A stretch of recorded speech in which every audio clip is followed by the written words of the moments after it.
مساء الفل. تعالى اقول لكم على احلى تتبيله للفراخ المشويه. مش قادره اقول لكم ازاي طعمها خطير، كانكم جايبينها من بره بالظبط. هنقدمها كمان مع رز بسمتي وسلطه زبادي بالخيار. وجبه كامله، هتحبوها جدا. مش هتنسوا طعم التتبيله دي ابدا. يلا بينا نشوف هنعملها ازاي.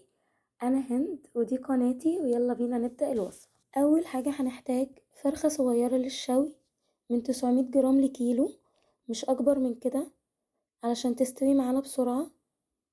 غسلتها كويس بملح وليمون وخل، وفتحتها من الظهر فراشة. سبتها تتصفى كويس جدا من اي مية فيها، ونشفتها بمناديل. ودلوقتي هنبتدي نحضر التتبيلة. هنحتاج للتتبيلة كوباية زبادي متوسطة الحجم، بصلاية مبشورة متوسطة، طماطمية مبشورة، عصير ليمون، 2 معلقة خل، معلقة عسل ابيض، معلقة صلصة طماطم صغيرة او معجون طماطم، 2 فص توم صغير مفروم، ومعلقة صغيرة صويا صوص، معلقة صغيرة مستردة، وربع كوباية زيت.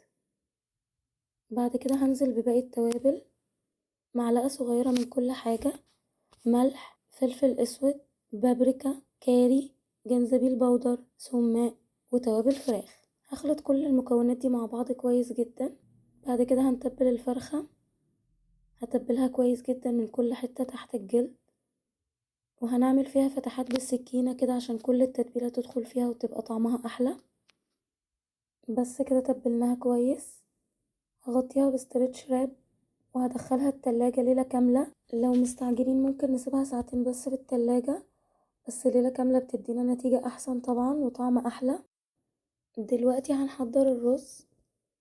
في حلة سخنة هنزل بمعلقة سمنة كبيرة، معلقة زيت كبيرة، وهنزل عليهم ببصلة كبيرة متقطعة مكعبات صغيرة. هشوحها لحد ما تدبل كده وتديني لون ذهبي. بعد كده هنزل عليها بجزرة كبيرة مبشورة، هشوحهم كويس.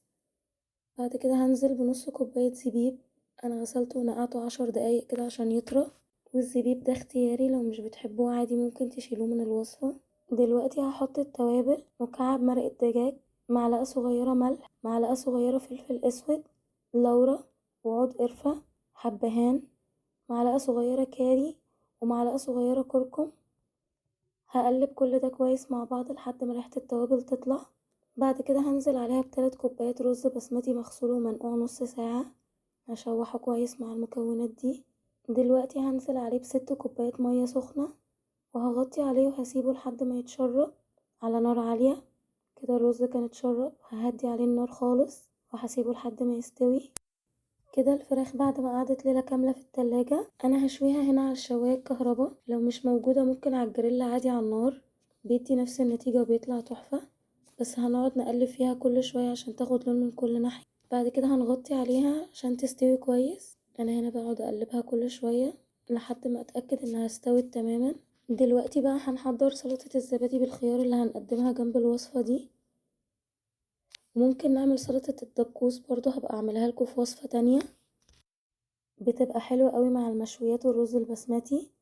في بولة هنزل ب2 كوب زبادي كبير، هنصفيه كويس من المية بتاعته. 2 معلقة كبيرة قشطة. يا جماعة ما تستغربوش، قشطة. القشطة دي بتديها قوام غني جدا وكريمي كده. مش هتبطلوا تعملوا سلطة الزبادي بالطريقة دي، جربوها وهتدعولي. بعد كده معلقة صغيرة عصير ليمون، معلقة صغيرة سكر، معلقة صغيرة نعناع جاف وممكن فريش، ومعلقة صغيرة توم باودر. انا مش بحب في الوصفة دي التوم الفريش. معايا 4 حبات خيار متقشر ومبشور، صفيته كويس جدا من المية بتاعته، ورشة فلفل اسود صغيرة. هقلب كويس المكونات كلها مع بعض. اخر حاجة هحط رشة ملح، وهسيبها في التلاجة تسقع عشان اقدمها جنب الوصفة. كده بعد ما خرجتها من التلاجة وحطيت عليها معلقة زيت زيتون صغيرة، وبتتقدم جنب الرز والفراخ. وده الرز بعد ما استوى، ريحته تجنن، متفلفل ورهيب زي ما انتوا شايفين. جربوا الطريقة دي يا جماعة هتعجبكم جدا. وكده شكل الرز بعد ما قدمته، حطيت على وشه مكسرات، وده كده شكل الوصفة النهائي. وصفة غدا حلوة وتنفع للعزومات، خطيرة.